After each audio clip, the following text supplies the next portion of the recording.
Hello बच्चों, welcome to RD study time. और आज हम देखेंगे प्रश्नावली 1.1 का प्रश्न 6।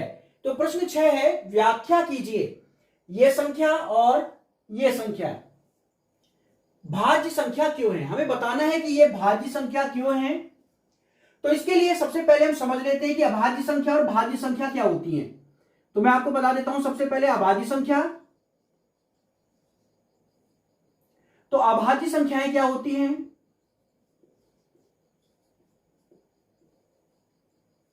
ऐसी संख्याएं जिनके केवल दो गुणनखंड होते हैं, एक वन और एक वो स्वयं, उन्हें कहते हैं अभाज्य संख्याएं। जैसे 2, 3, 5, 7, 11। तो यहां पे देखते हैं जैसे 3 को, तो 3 के केवल दो गुणनखंड होते हैं, एक वन और एक ये स्वयं। तो 3 के दो गुणनखंड होते हैं, 1 और 3। इसी तरह से 5 ले लेते हैं, 5 के भी दो गुणनखंड होते हैं, 1 और 5। 11 ले लेते हैं, 11 के केवल दो गुणनखंड होते हैं, 1 और 11। तो ऐसी संख्याएं जिनके केवल दो गुणनखंड होते हैं उन्हें हम कहते हैं अभाज्य संख्याएं। अब हम बात करते हैं भाज्य संख्या की।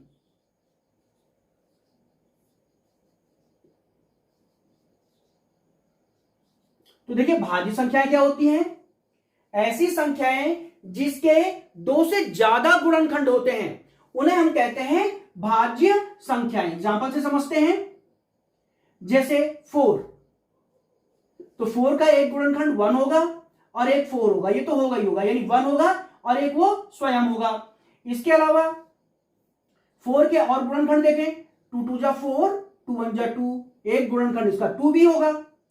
तो आप देखेंगे 4 के दो से ज्यादा गुणनखंड है, तो ये एक भाज्य संख्या है। इसी तरह से 10 देखते हैं। 10 आप देखेंगे इसका एक गुणनखंड होगा 1 और एक 10, एक 1 होगा एक ये स्वयं होगा। और इसके अलावा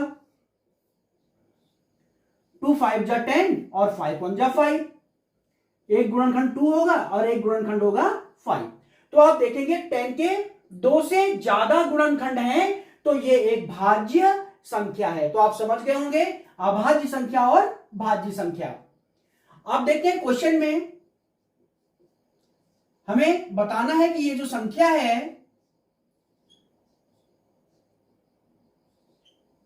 ये भाज्य संख्या क्यों है। तो देखते हैं, आप देखेंगे इसमें दो पद है, एक पद ये है और प्लस के बाद एक पद ये है, और इन दोनों में 13 जो है आ जाएगा कॉमन।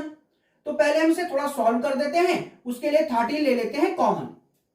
आप देखेंगे इसमें 13 नहीं 13 कॉमन आ गया, तो बचेगा 7 गुणा गया 11, प्लस इसको ले सकते हैं 13 गुणा गया 1, तो 13 तो कॉमन आ गया, बचेगा 1। 13, 7 को 11 से गुणा करेंगे 77 हो जाएगा, और प्लस 1, तो ये हो जाएगा 13 और 77 प्लस 1 हो जाएगा 78। आप चाहें तो 78 के अभाज्य गुणनखंड प्राप्त कर सकते हैं। इस तरह से 78 के अभाज्य गुणनखंड कर लें, 2 से 2 तिहाई 6 बचेगा 1, 2 9 18, फिर 3 से 3 एकम 3, 3 तिहाई 9, 13 हो जाएगा, और ये हो जाएगा 13 एकम 13। तो आप देखेंगे यहां पे 13 गुणा गया 78 की जगह पे हम क्या लिख सकते हैं, 2 गुणा गया 3 गुणा गया 13।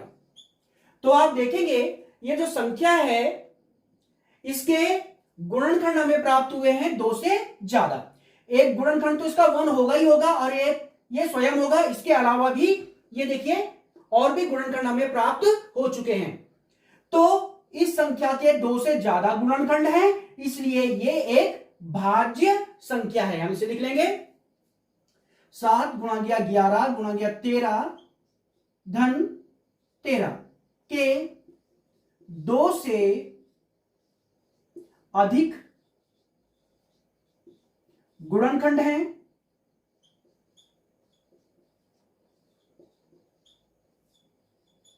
अतः यह संख्या भाज्य संख्या है, भाज्य संख्या है।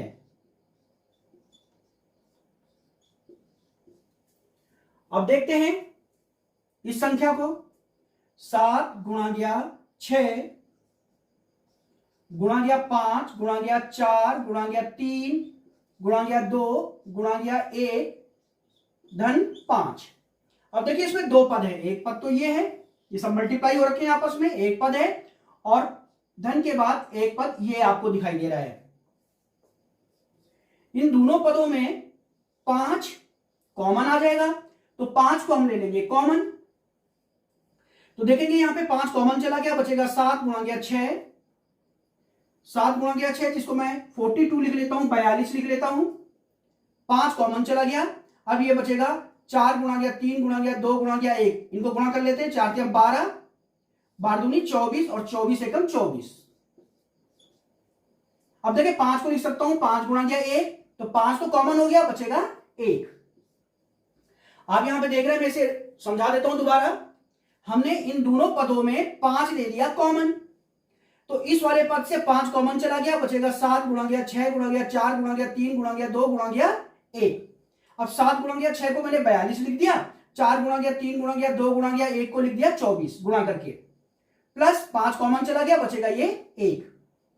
आगे से सॉल्व कर लेते हैं। आगे से सॉल्व करने के लिए 5